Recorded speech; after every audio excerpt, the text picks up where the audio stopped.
Bonjour à tous et bienvenue pour cette nouvelle vidéo. Vous vous rappelez de mon ami ici, Rocky Balboa, l'œil du tigre? Ça c'est le film, l'œil du tigre. Dans ce film-là, mais pas que, il a souvent des très beaux discours, Rocky Balboa. Et par exemple, celui-ci, il parle à son fils. Je vais te dire un truc que tu sais déjà. Le soleil, les arcs-en-ciel, c'est pas le monde. Il y a de vraies tempêtes, de lourdes épreuves. Aussi grand et fort que tu sois, la vie te mettra à genoux et te laissera comme ça en permanence si tu la laisses faire. Toi, moi, n'importe qui, personne ne frappe aussi fort que la vie. Ça, c'était Rocky. Alors, je ne sais pas qui a copié sur l'autre, je ne sais pas. Est-ce que c'est Sénèque, Lettre à Lucilius, qui a copié sur Rocky, ou est-ce que c'est Rocky qui a copié sur Sénèque? Mais Sénèque, un peu plus de, enfin, il y a 2000 ans environ, il dit à peu près la même chose. Et il dit comme ça: il se peut que l'athlète apporte à la lutte un grand et enthousiaste élan, s'il n'a jamais reçu de bleu. Mais celui qui a vu son sang, dont les dents ont craqué sous les coups de poing, celui qui, recevant un croc en jambe, a eu à porter tout le poids de l'adversaire, qui, abattu, n'a pas vu s'abattre son courage, qui à chaque chute s'est relevé plus opiniâtre, celui-là se présente avec un grand espoir au combat. Les lettres à Lucilius de Sénèque. Voilà, donc avec nos deux amis, qu'est-ce qu'on peut dire de tout ça? On peut dire juste que les épreuves de la vie dont parle Rocky, les combats dont parle Sénèque, on les vit tout le temps et peut-être on les perçoit de façon encore plus évidente aujourd'hui. On est alors peut-être pour la plupart d'entre nous, hein, on est des centaines et des centaines de millions à vivre la même chose. On le vit tous en même temps. On le vit tous à des degrés différents.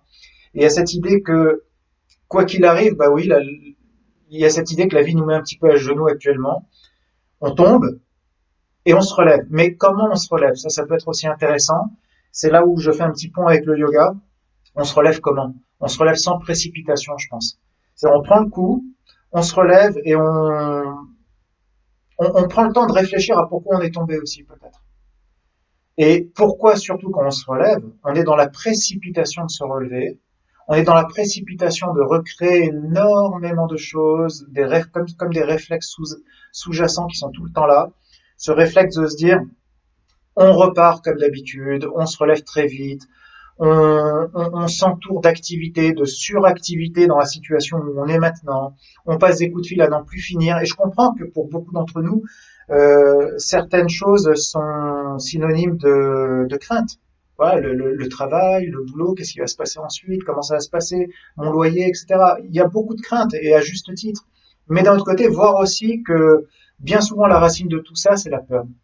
On est dans la peur et quelque part, c'est la peur d'un vide, la peur de ne plus exister aussi, exister à travers un réseau, exister à travers des rituels, des repères, on est perdu finalement. Sans tout ça, on est un peu perdu.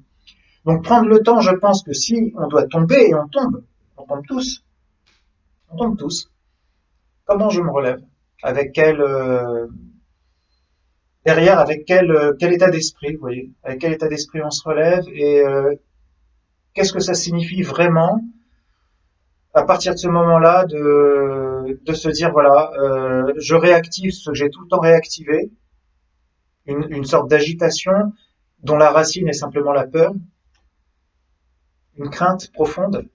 Ou bien est-ce que je vois aussi cette crainte de face, cette peur de face, et tout simplement je l'accepte déjà, avant de commencer à combattre, avant de commencer à sortir les grands mots guerriers, juste déjà accepter peut-être la peur qui est là, déjà, dans un premier temps.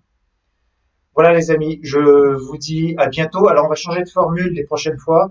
Je laisse Rocky Balboa là où il est très bien là où il est. Je laisse Sénèque qui sera lui aussi de toute façon là où ils seront, c'est-à-dire dans la petite playlist. Je vais les intégrer, ils seront dedans. Donc voilà, vous pourrez revoir certaines choses.